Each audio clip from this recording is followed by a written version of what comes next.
Okay, this is part 2 of stripping and rebuilding a standard torsion clock.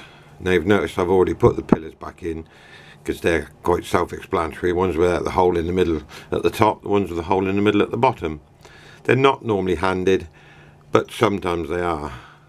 And also what I do is put the wheels together in pairs, get them lined up in their bushes, if I can find it. It'd help if I put the plate on the right way round. Easily done. That's why there's no hole to get in there. We'll be there in a second. There we are. And the reason I do that is I check the end float, which is movement that way, and I also spin it gently, make sure there's no friction there, which there's not. I do the same with all of them in pairs. So I take that out, put that back in, put the adjacent wheel to it and do exactly the same. But I've already done all that, so I know they're all fine. The last thing I do is put all the mobiles in without the barrel and do exactly the same, make sure everything runs free. But obviously I don't put the anchor in because it won't run free with the anchor in there. The first thing you need to do is a drop of oil on the center arbor, because you can get to it, but it's easy to do it like this. Now I think I might have pinched this off the wife. It had a pair of earrings in it. Only use it to keep the dust out, and I've made a little brass cup. I use this, dip it in just a little bit around that centerpiece before I fit it. Then that's the only bit you need to oil. You don't necessarily need to oil it beforehand because you can get to it there, but I always find it easier to do it like that. I know it's got oil in there then, and then it's just a case of putting all the wheels in. I do them in order. That one first, which is second wheel. Third wheel goes in there, just underneath. Intermediate wheel goes there.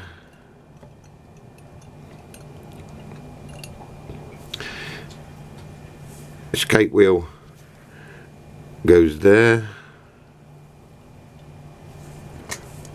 And then the anchor.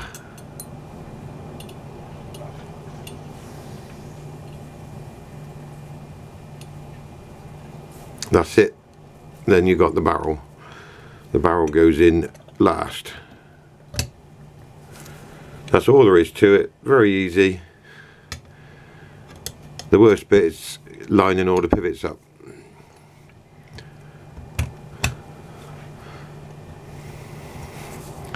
And then it's just a matter of lining everything up so it goes in its respective hole. It's a bit fiddly, but just do it gradually, take your time. A pair of tweezers comes in handy. We would have had a pair of tweezers out. Just juggle them all into place.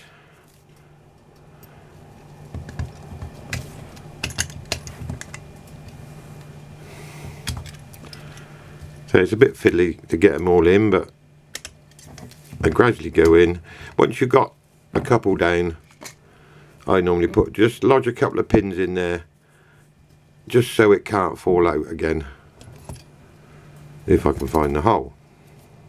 It's a bit of a job to do with gloves on, but it is doable.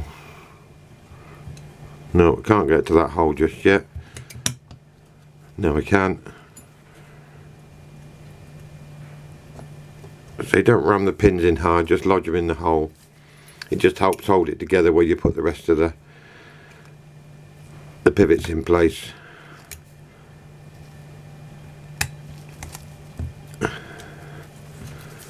It's a little bit fiddly, but it's quite doable. You've got to be careful you don't bend bend the pivots.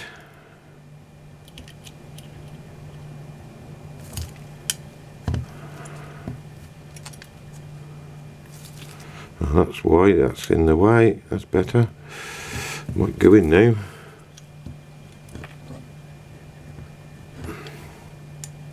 There we are.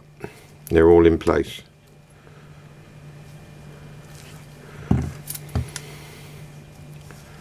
Just make sure that rocks, which it does. Put it down, then put your pins in.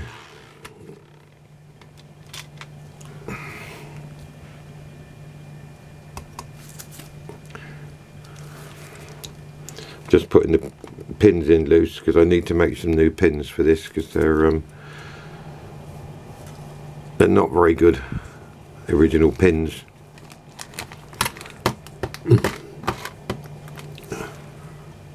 Not very good at all. No, I'll leave that one out. I'll make some new pins. But that's all there is to it really.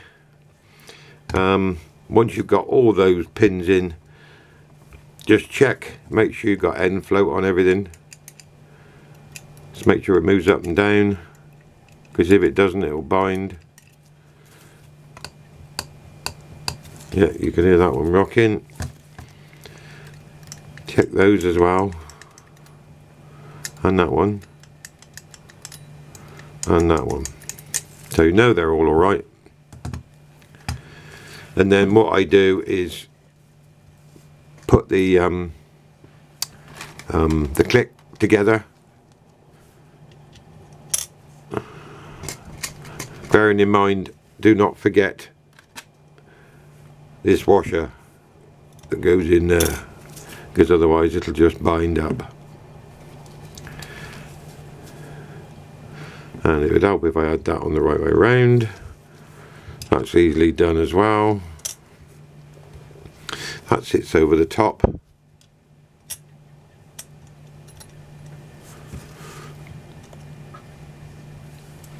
And then screw it down.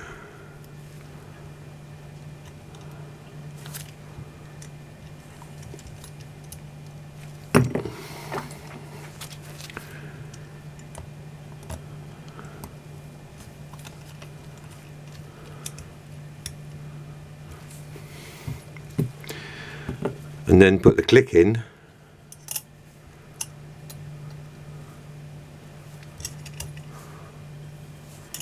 Bit rusty that click, but the observant amongst you will notice that this is not the original movement I took apart.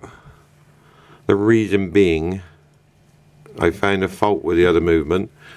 It's got a damaged wheel which I need to repair. Bit of a job to do this with the camera stuck in my face, but never mind, we'll get there.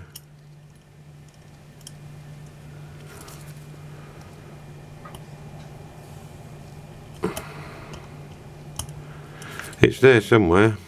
There it is. That's why I can't get it, it's in the wrong place. There we go.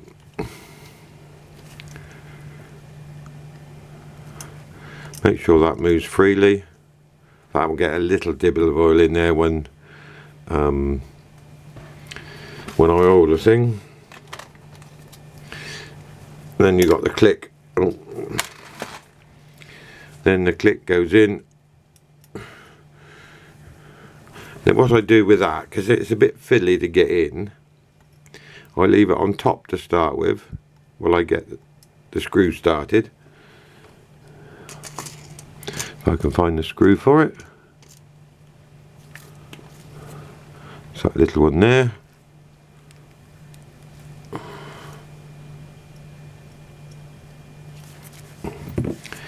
Once you've got it started on a couple of threads, then you can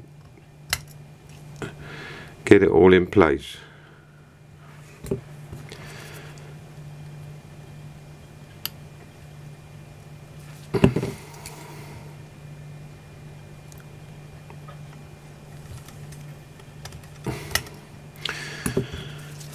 Not much luck with this today.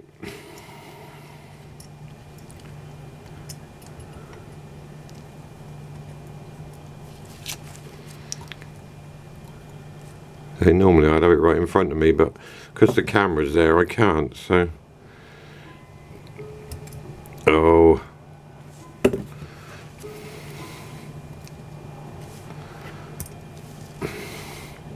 I'll get there in a minute.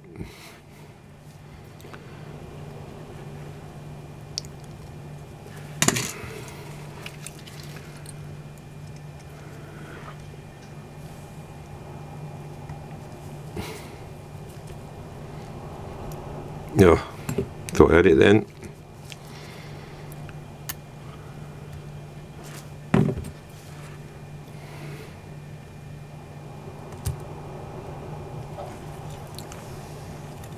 That's got him. They bring that down there. That goes in that little hole, stops the spring from twisting. Then just tighten it up. Check, make sure it works alright. It's a bit baggy, look. So what I do there, just loosen that off a bit, lift it up over the top and give it a tweak so it's got a bit more bite to it.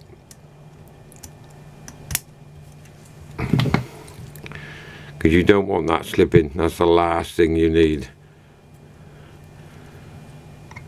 is a click slipping, because that will, that's better. Look, see, it's got a lot more tension there now.